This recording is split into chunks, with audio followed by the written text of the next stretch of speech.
छो तोरा गर्मी तू कूल करना गे एप्पल जूस पिए के कबूल करना गे कबूल करना गे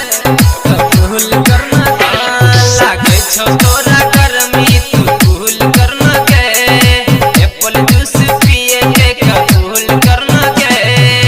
सट जग करी हमरा सीना सा भर जा छठोरी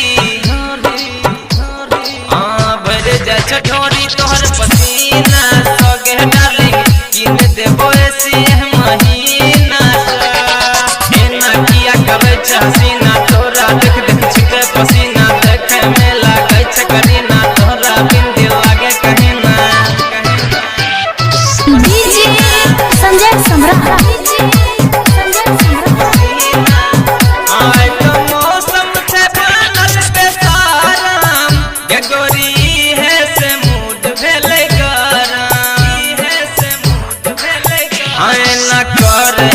गोरी मन मानी कम करन तोहर जवानी कम ने तू लागे चिरवीना भर जा छठोरी भर जा छठोरी तोहर पसीना सगे डार्लिंग किन देबो ऐसी महीना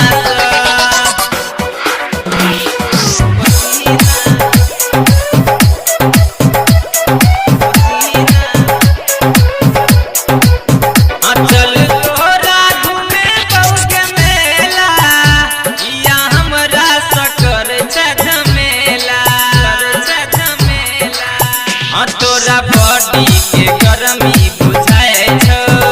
चल बर्फ के पानी पिएबो संग आइल गेली हसीना भर जा छठोरी भर जा छठोरी तोहर पसीना सगे डार्लिंग किन देबो ऐसी महीना एना किया करे हसीना तोरा देख देख छिके पसीना देखे में लागे छ करीना तोरा बिन दिल लागे कहीं ना डीजे संजय सम्राट ज्ञान कहै छ तोरा के गोरी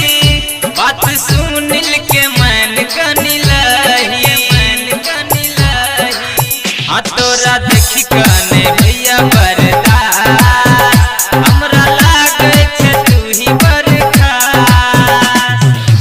चल छौके तोहर नगीना सान भर जा छठोरी भर जा छठोरी तोहर पसीना सगे डार्लिंग किन देबो